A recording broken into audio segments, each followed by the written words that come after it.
Kia ora, and welcome to Beer Club. I'm Luke, this is Beer Jack, and this week we are drinking a traditional Hefeweizen from Bootleg in beautiful Matangi. So they're based out of the Matangi dairy factory just on the edge of Hamilton. And I know what you're going to say. I know it is sacrilege drinking a beer from a brewery out of another brewery's glass. But also it's similar sacrilege to not pour a Hefeweizen all at once, according to many people. So damned if you do, damned if you don't. Other glasses are not big enough to hold 500ml here at the tap room. So I've got this glass from a little brewer called Weihenstephan to accommodate this wheat beer, which has a beautiful, big, fluffy head.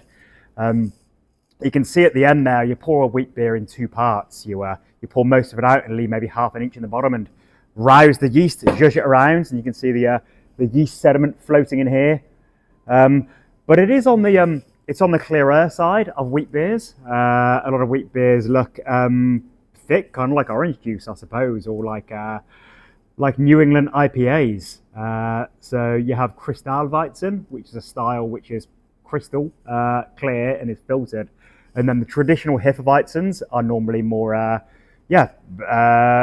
opaque. And this is, I suppose, halfway in between. And the difference between traditional Hefeweizen and the Kristallweizen are not much, really. It's mainly about appearance. It's just beautiful to have a sparkling, pink, clear thing in a glass to lots of people. And the Kristallweizen, there's generally, I suppose, a bit more clarity of flavour, and it's toned down the yeast aspect, which is what Hefe means. Weizen is German for wheat. Hefe is German for yeast, as simple as that. Yeast wheat beer, and also known as Weissbier, which means white beer. And it's a very historic beer style, going back to at least the 1500s.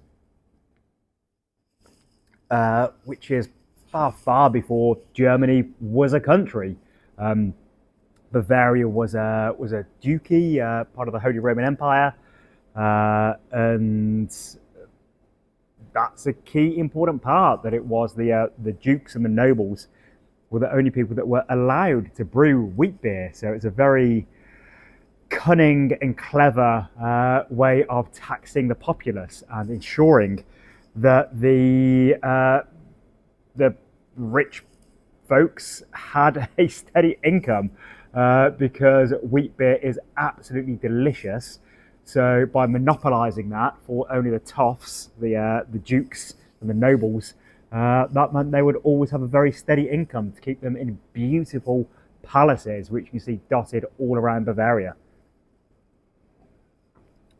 So yeah, when people talk about the Reinheitsgebot, the German purity laws, that's a misnomer. It's a Bavarian purity law.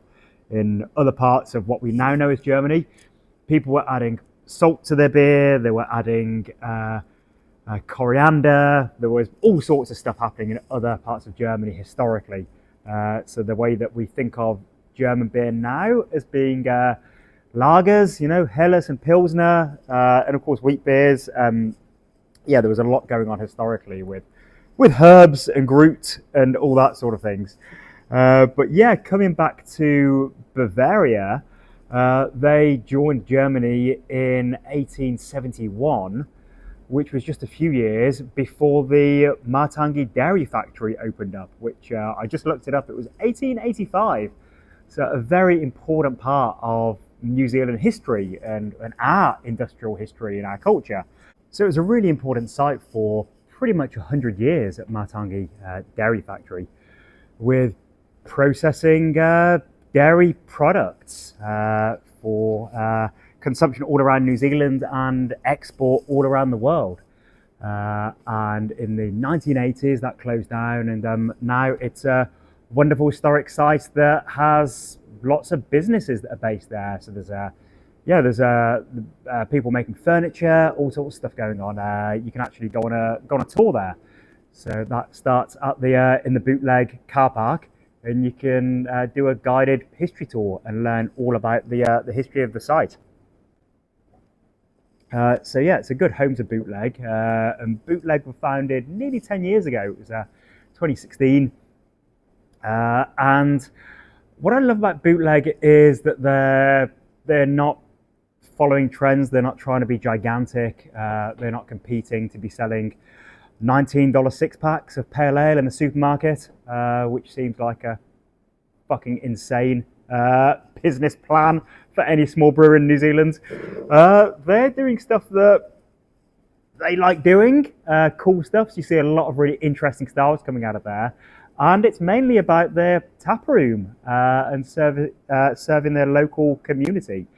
And yeah, it is a tap room that I would love to live near as much as I love living in Auckland, in the heart of the Auckland Beer Mile.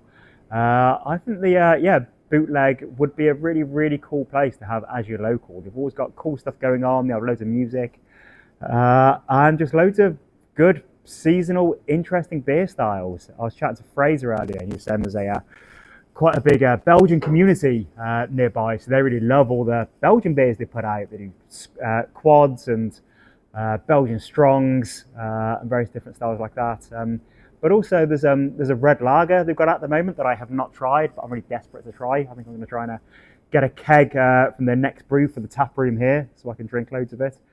And yeah, they do bourbon infused beers and smoked beers, and yeah, of course their hazy IPAs are also beautiful. I think we had Matangi Fruits in the advent calendar a while ago. But yeah, it's the European styles that really get me excited. And we have not ever had a Bootleg beer in the Beer Jerk Beer Club before. Mainly because they were pretty small when we started over 10 years ago. And well, when they started after we did a year or so later. And as they grew and grew capacity, being a contract brewer to begin with, we switched over to only having cans in our boxes, basically, which meant that we couldn't fit their beautiful bottles in our beer club boxes. So yeah, it's been a nice little blip recently. It was really cool having the bottle from Brave a few weeks ago, and really cool to get this beer from Bootleg in for us to enjoy this week. So yeah, the way things are going with breweries and brewers releasing less frequent small batches, yeah, we might see a few more bottles here and there because it's kind of easier for a brewer to put a small batch into bottles than it is to do a canning run. So that fits in really nicely. So going back to German style wheat beers, Bavarian wheat beers, I feel like people hate wheat beer in New Zealand. I just hear it all the time from, I don't understand what I've asked people. I've tried to find out what the dislike of wheat beer is in New Zealand. And I remember when I first moved here, there was Max Great White, I think it was, their wheat beer, which is now defunct because it was massively unpopular, presumably. And then there was the Tuatara Hefeweizen, which again was lovely. Now also defunct, I think. I'm pretty sure they don't make their Hefeweizen anymore. Maybe something to do with them being owned by DB, who are owned by Heineken. So they're probably trying to streamline things. So yeah, I don't know if it was in the 80s or 90s. There were just some rubbish wheat beers around, and that put off New Zealanders from liking wheat beer. But it's a style that really turns a lot of people off. But it's a style that I certainly love, and a whole bunch of people around the world do. So hopefully all you people drinking along with us tonight will be enjoying this. And yeah, you may not have had Hefeweizen recently because there aren't that many around. So yeah, I don't know. I'd love to see more wheat beers getting brewed. I'd love to see more people drinking wheat beers. But it's a chicken and the egg type thing. People want to drink pilsners and hazy pale ales, so the brewers will continue making them. So yeah, very, very grateful to Elton and all the team at Bootleg for making delicious wheat beers, and for you guys to be curious enough to let me choose what you drink every Thursday night, and be open-minded enough to try new things or very old things. So when you drink a wheat beer, the thing you think of is bananas. So that's the phenols, the isoamyl acetate that's present from the yeast getting stressed when this style of beer is fermented. It's the same thing that you have on bananas. So everything has yeast on it. There's yeast everywhere. So yeah, this is the same flavor compound, exact same flavor compound that is on bananas. So it's not just that it tastes like banana, it's you're tasting the same flavor compound. It's the same thing. It doesn't taste like bananas. It's the same stuff that bananas taste of. I'm not a scientist. I'm sure I'll explain that really poorly, but hopefully you get my gist. And I've always loved the idea of bananas making their way into Bavaria, and they didn't really make their way into Bavaria until, well, I suppose in the 1800s, there would have been some rare exotic fruits making their way around what would become Germany, but actually none really. And yeah, in the early 1900s, I suppose you might have got ships coming via like Hamburg, which is the opposite corner of Germany. But yeah, it wouldn't have been until the economic miracle of the 1950s then bananas would have been a thing that people would have tried. So really, really pretty recent and within our lifetimes. And I've always loved the idea of a couple of Bavarian chaps in Lederhosen scoffing a banana for the first time and saying, "Oh yeah, das schmeckt wie Hefeweizen." Yeah, because most of you watching probably had a banana before you ever had a Hefeweizen. So it's just funny to think of it being the opposite way around. So yeah, it's the Hefeweizen yeast, which is a WP300 they use here. And for you homebrewers, the key to making a lovely wheat beer that has big yeast profile, the esters, the sort of clove phenols, clove esters and banana phenols. I always get them mixed up, hopefully I'm right. And the key is to stress the yeast. So you want to underpitch the yeast. So by that, I mean, don't put enough yeast in to convert all of the sugars into alcohol.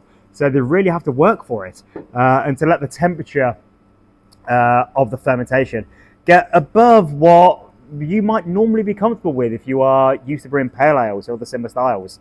So yeah, you want to give that yeast a hard time, and it is the deliciousness of their stress and their pain, the sweat of those yeasty brows that you are tasting with this lovely yeast character. And also when I was chatting to Fraser earlier, I was asking him about what hops he used for this one, because it is a very traditional Hefeweizen recipe. It's 50% wheat, and it contains, as Fraser said, fuck all hops. But that's fuck all hops to a modern craft brewer.